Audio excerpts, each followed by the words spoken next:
I wanted to talk about good storytelling. And this is something that I've been thinking about for a while, or I've been thinking about it for years,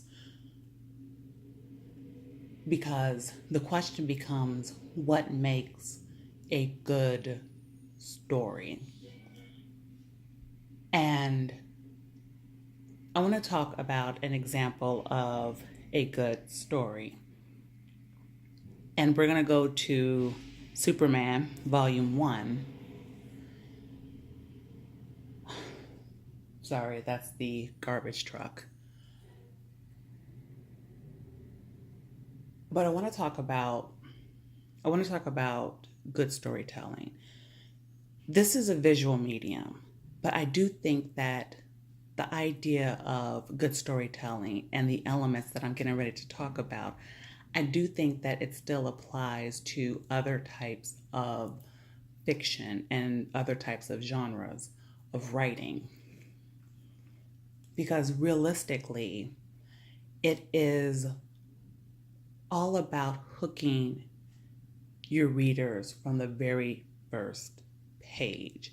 This is something that was expounded upon in Manga in Theory and Practice, that the first page is where you want to hook in people. It is where you want all the information to come in. You want people to understand what your story is about. And when you look at popular stories, when you look at great popular stories,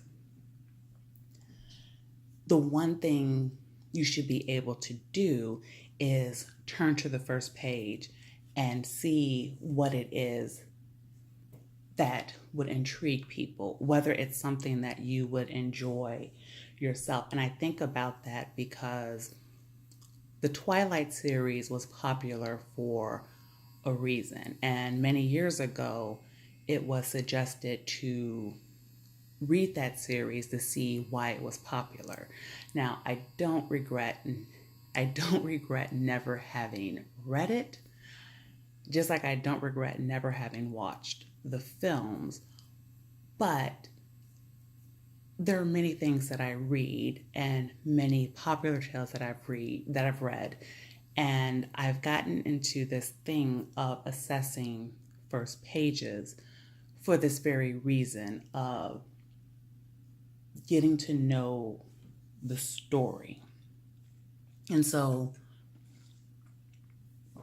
volume 1 of Superman, it starts with issue 0. So it starts with the whole, issue 0, the rebirth. And from the very first page, because I'll be honest, I came back to comics during the run of the rebirth. So there was a long period of time for me where I had no idea what was going on. I hadn't been paying attention to comics or anything like that. But I'd enjoyed the movies, and well, not all the movies, but I enjoyed the original Superman with Christopher Reeve, because Christopher Reeve was always my Superman. But then I watched Man of Steel, and Man of Steel made me really upset because I knew that Zack Snyder had no understanding of who Superman is. And so that anger sparked me to want to come back to comics. And, doing research and things like that, that's where the Rebirth series came in. And I was hooked immediately. And we'll talk about why. Visual medium is vastly different than, just the written word, because you have pictures to go along. It's, you're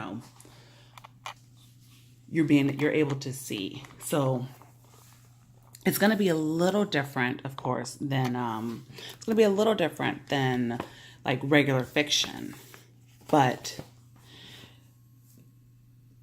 look at that first panel. You look at that, you see the Superman symbol. You see that he's not wearing his normal red and blue. And you see that he's carrying Lois. And if you've never read The Rebirth, or if you've never read a comic and you pick this up, you see Superman carrying a woman and a child. So you're seeing him be heroic and you're thinking, okay, what's going on? And then you begin to read the thought bubbles.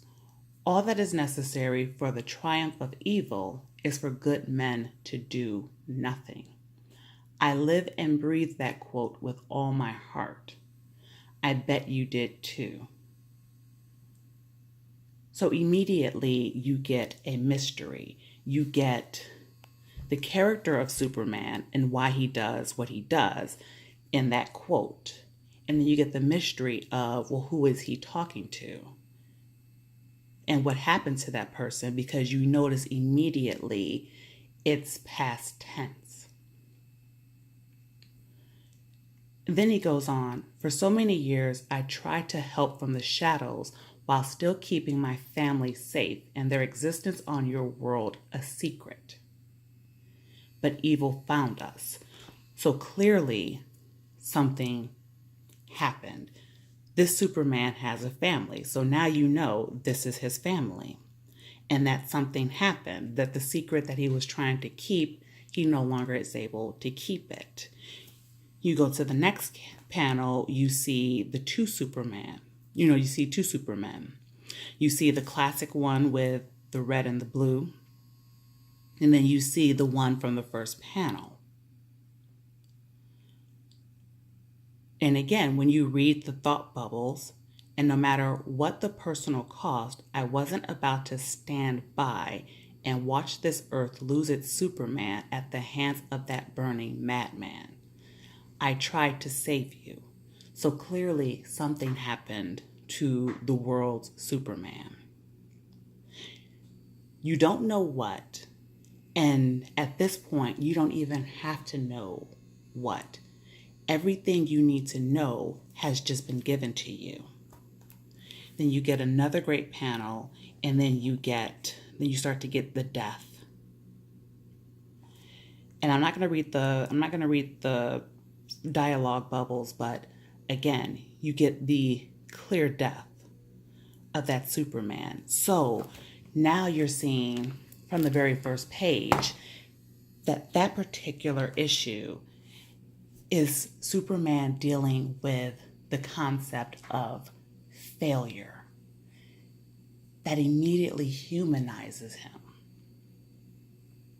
while still making him heroic as well, because you get him being a hero and saving, you get him doing his best and trying, and you get him having failure. And now you know for the rest of the issue, he's going to have to deal with that. That becomes your expectation. When I talk about storytelling, that is the thing that I'm talking about. Hooking your reader in from the first page. How do you do that? Well, you yourself have to know the story well yourself. You have to be able to sit down and talk to people about it. And I guess when it comes to learning about storytelling and learning how to do great storytelling, a good way of doing that, especially in the beginning phases as you're working through things, is to just not only sit down and write it out, but to just sit down and talk to people about it. People who, that even if they love you, they will be, critical enough that they will ask questions as needed and will give you things to think about. And, will push you to tell an even greater story.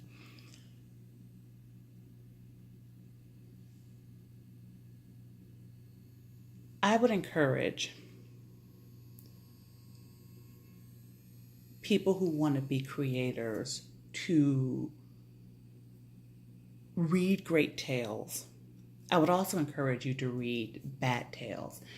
And I know it's painful to read bad storytelling, but I really do believe that bad storytelling can show you what not to do. Why? Because when you're looking at it from a critical standpoint, you're able to ask the questions of why doesn't this work?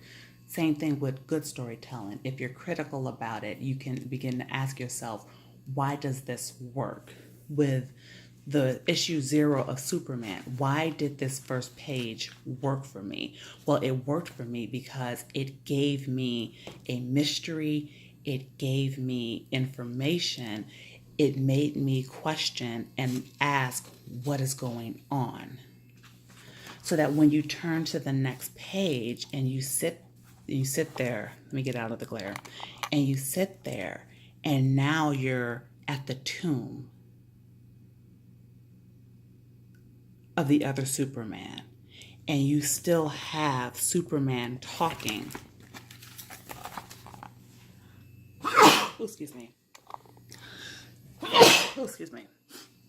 And you have Superman, talking and thinking, and he's lamenting to a degree, and he's going through this.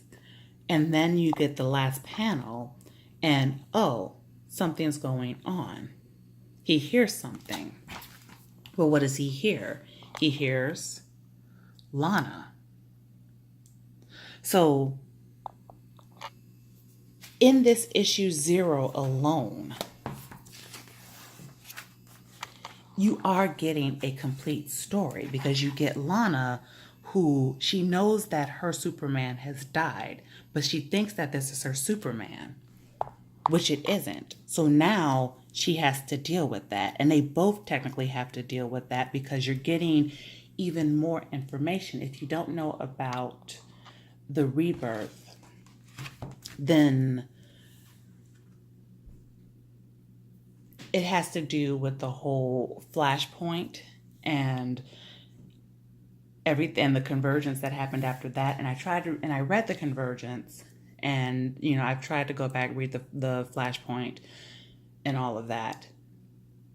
But it's amazing because in great storytelling, I found that I technically didn't even have to do all of that to understand this, that essentially it was a matter of somehow the Superman that I had always grown up with ended up in a different universe, much like his own, yet different.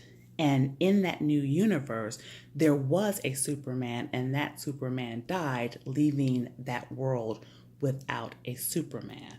So what happens is you understand that now he's in a conundrum. You want to protect your family because at this point, you're talking a Superman with a family, and you're talking about the dichotomy of now there is no other Superman to help protect the world. So what do? And how do those on that world who are expecting their Superman and are now confronted with this new Superman, how are they going to deal with it? What is going to happen? So you get things in this lovely package. And I might not be telling it the best because I'm trying not to give too much information because I would love for people to read it. But essentially, the thing that I want to point out is in reading this, and why I call it a great story, is I didn't have to read anything else to get the sense. Because everything I needed to know came in this, came in issue 0, came in, issue 1. So when I talk about storytelling, and I talk about the importance of the first page, and I talk about the importance of knowing your story and knowing your characters and knowing everything about it, what I'm getting to is this.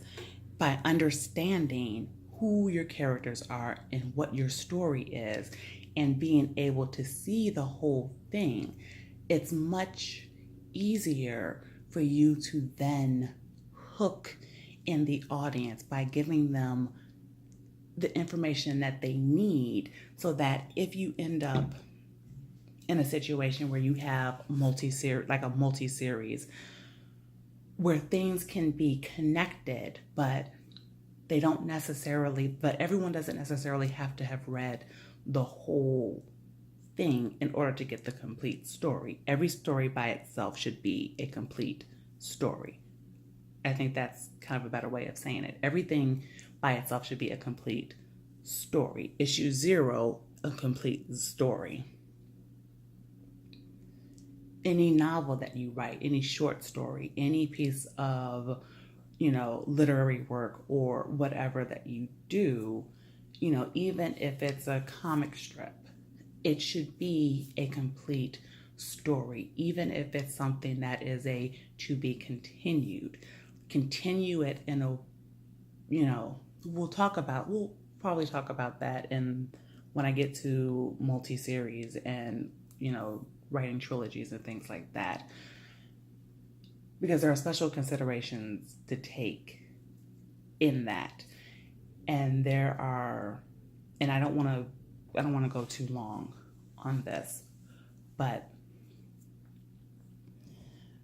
if you take anything from this video, then, take in the fact that the first page is very important, and think back to, the video of the 5 W's and 1 H, and sort of like work your way and apply that and see how much of that has been answered, and, begin to, in your own work, take that and begin to sort of like piece it along together. So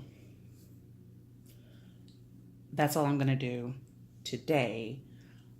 I hope you guys have a great day. If you like this, subscribe, all of that. And I should see you tomorrow with another video. Bye. One more thing. If you really want to understand storytelling, then I cannot stress this enough. You need to read. You need to read a lot. You need to read a lot of different things. You need to read a lot of good and bad things. And like I said before, you need to read those things with a mindset of criticism and asking questions to see why certain things work and don't work. I just wanted to stress that because it is incredibly important. And if you don't do it, then, it's sort of making your job as a creator that much harder. Okay? Bye.